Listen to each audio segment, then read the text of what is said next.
ស្អីអូនឯងនឹងគ្រាន់តែធ្វើម្ហូបមួយមុខសោះក៏យឺតដែរមកពីបងឯងទាំងអស់បានអូនត្រូវមកបន្ទាន់យ៉ាងនេះបានហើយទៅអានេះបងសុំទោសអូននៅក្នុងទីក្រុងមួយដែលមានពោរពេញទៅដោយមនុស្សប្រុសស្រីគ្រួសារតូចធំដែលកំពុងតែមមាញឹកនឹងការងាររៀងៗខ្លួននៅក្នុងនោះផងដែរក៏មានប្តីប្រពន្ធដែលទើបតែនឹងរៀបការរួចថ្មងថ្មីមួយគូហើយពួកគេបានចាប់ផ្ដើមសាងគ្រួសារថ្មីនៅក្បែរផ្ទះអ៊ំប្រុសនិងអ៊ំស្រីប្តីប្រពន្ធវ័យក្មេងមួយគូនេះដែលប្តីប្រកបរបរជាគ្រូពេទ្យភ្នែកឈ្មោះថាសាក់ហើយប្រពន្ធជាកណន័យឈ្មោះថាអានីប្តីប្រពន្ធមួយគូនេះមិនសូវជាសមប្រកបជាមួយគ្នានោះទេពួកគេតែងតែប្រកែកគ្នារៀងរាល់ថ្ងៃនៅថ្ងៃមួយអានីក៏បានសម្រាកពីការងារមួយថ្ងៃហើយក៏គិតរកធ្វើម្ហូបទទួលប្តីត្រឡប់មកពីធ្វើការវិញរៀបចំផ្ទះអស់មួយព្រឹកពិតជាអស់កម្លាំងមែននិយាយអញ្ចឹងថ្ងៃនេះខ្ញុំគួរតែធ្វើម្ហូបអីសម្រាប់ប្តីខ្ញុំទៅណោះអូនឹកឃើញហើយប្តីខ្ញុំក៏ចូលចិត្តស្ប៉ាហ្គាទីកំពុងតែធ្វើម្ហូបសាក់ក៏បានមកដល់ធ្វើម្ហូបអីណោនឹងបងឃ្លានបាយណាស់ចាស់បងចាំបន្តិចអូនធ្វើរួចឥឡូវហើយស្អីអូនឯងនឹងគ្រាន់តែធ្វើម្ហូបមួយមុខសោះក៏យឺតដែរនៅផ្ទះមួយថ្ងៃមិនដឹងជាធ្វើស្អីខ្លះចាំអូនបន្តិចមើលរួចឥឡូវហើយបានហើយបងអស់អារម្មណ៍ហើយម្ហូបនឹងអូនទុកញ៉ាំម្នាក់ឯងទៅពេលនិយាយរួចហើយសាក់ក៏បានដើរចេញទៅក្រៅបាត់ទៅ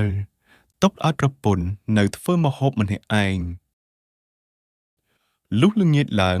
សាក់ក៏បានត្រឡប់មកផ្ទះវិញបងសម្លាញ់ណាហើយវាមិនទៀតហើយអូនសួរបងឯងមួយមើលបងឯងទៅជន់ប៉ែមកពីណាអូនប្រើពាក្យស្រួលបួលជាមួយនឹងបងណាស់ជាងមនុស្សមិនដែលស្គាល់គ្នាទៀតហើយឆ្លើយនឹងអូនធម្មតាទៅថៃវាដាច់ខ្យល់មែនអូខេបាន you win បងជួយដាស់អូនឲ្យងើបពីព្រលឹមផងណាព្រោះថ្ងៃស្អែកនេះអូនមានការប្រជុំនៅកន្លែងការងារ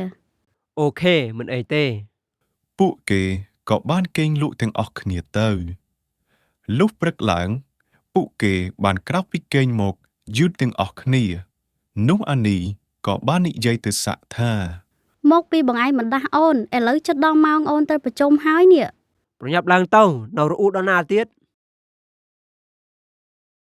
ពួកគេបានជិះម៉ូតូទៅដល់កន្លែងធ្វើការរបស់អានីហើយក៏នៅតែបន្តប្រកែកគ្នា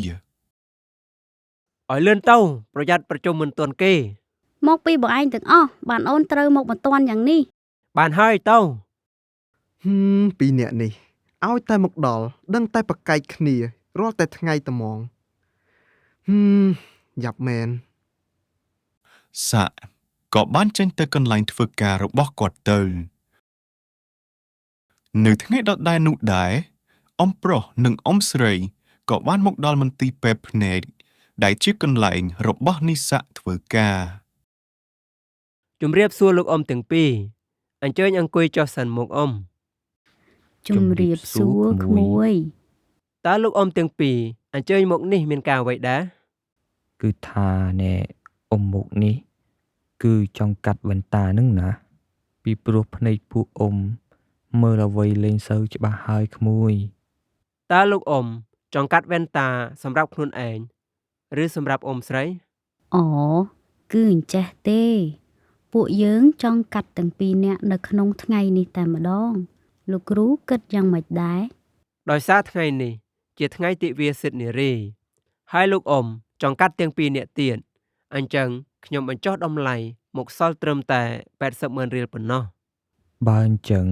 អ៊ំឲ្យអ៊ំស្រីជាអ្នកកាត់មុនចុះអត់ទេឯងអាយុច្រើនជាងខ្ញុំ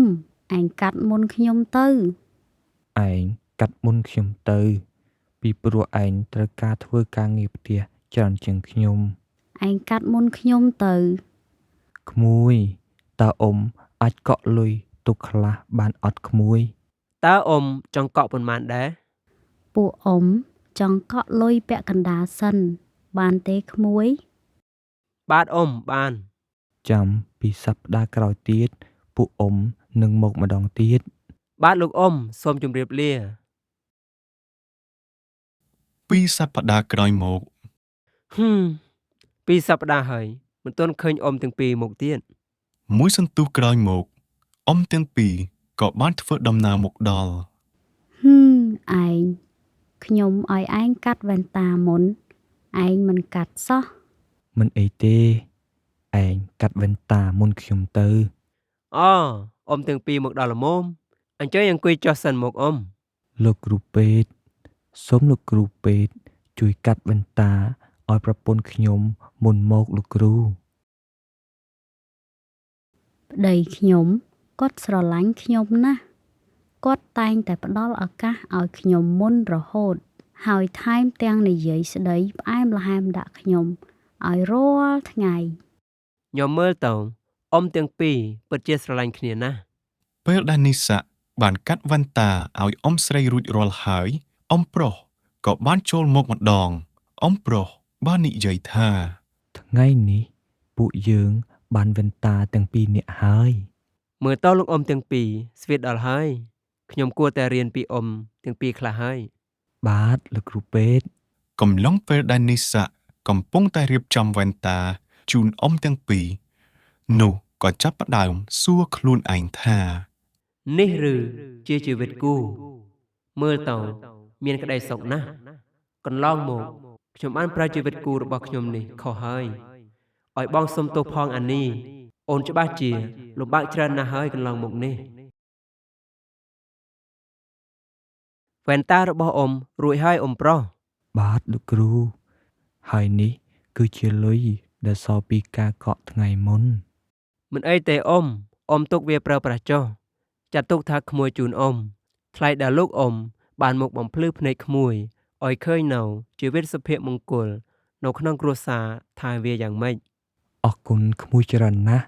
អ៊ំមានតែជូនពរឲ្យគ្រួសារក្មួយមានតែសុភមង្គលមានទ្រព្យសម្បត្តិហូរហៀហើយនឹងពេលទៅណាមកណាមានតែព្រះតាមថែរក្សារហូត ពេលរួចហើយអ៊ំប្រុសអ៊ំស្រីក៏បានធ្វើដំណើរទៅបាត់ទៅសាក់ក៏បានត្រឡប់ទៅឯផ្ទះហើយក៏ឈានចូលទៅទិញម្ហូបដែលអានីគាត់ចូលចិត្តបំផុតទុកសម្រាប់បរិភោគជាមួយគ្នានៅឯផ្ទះពេលទៅដល់ផ្ទះសាក់បានរៀបចំតុកៅអីយ៉ាងស្អាតសម្រាប់ទទួលប្រពន្ធមកពីធ្វើការវិញពេលអានីមកដល់ផ្ទះវិញនីសាក៏បានចេញទៅទទួល surprise ប្រពន្ធសម្លាញ់បងបានត្រៀមម្ហូបដែលអូនចូលចិត្តច្រើនណាស់ឆាប់មកញ៉ាំជុំគ្នាមកទន់នៅក្តៅក្តៅ អានីក៏មានការគាំងក្នុងចិត្តជាខ្លាំងហើយក៏និយាយទៅកាន់សាក់ថា ហេតុអ្វីថ្ងៃនេះប្តីរបស់អូនគួរឲ្យស្រឡាញ់យ៉ាងនេះ អានេះបងសុំទោសអូនរាល់កំហុសគ្រប់យ៉ាងដែលកន្លងមកនេះបងនឹងស្រឡាញ់អូនឲ្យច្រើនជាងមុនហើយបងក៏មិនប្រព្រឹត្តកំហុសនោះទៀតនោះទេ អូនក៏សុំទោសបងដូចគ្នាណាបងសម្លាញ់អូននឹងស្រឡាញ់បងឲ្យបានច្រើនដូចគ្នា ពួកគេក៏បរិភោគអាហារជាមួយគ្នាយ៉ាងមានក្តីសុខចាប់ពីពេលនោះមកគ្រួសារវ័យក្មេងមួយគូនេះបានរស់នៅយ៉ាងមានសុភមង្គលសេចក្តីស្រឡាញ់គឺជាការយោគយល់ហើយនឹងឲ្យតម្លៃគ្នាទៅវិញទៅមកពាក្យចាស់លោកពោលថានៅក្មេងស្រឡាញ់គ្នាម្ដងពេលចាស់កោងខ្នងស្រឡាញ់គ្នាម្ដងទៀតព្រះយេស៊ូវបានបង្រៀនយើងឲ្យយើងចេះស្រឡាញ់ប្រពន្ធកូនដូចជាព្រះយេស៊ូវស្រឡាញ់ដល់យើងដែរឯសេចក្តីស្រឡាញ់តែងតែអត់ធ្មត់ហើយក៏សប្បុរសសេចក្តីស្រឡាញ់មិនចេះឈ្នានីសមិនចេះអួតខ្លួនក៏មិនដែលមានចិត្តធំផង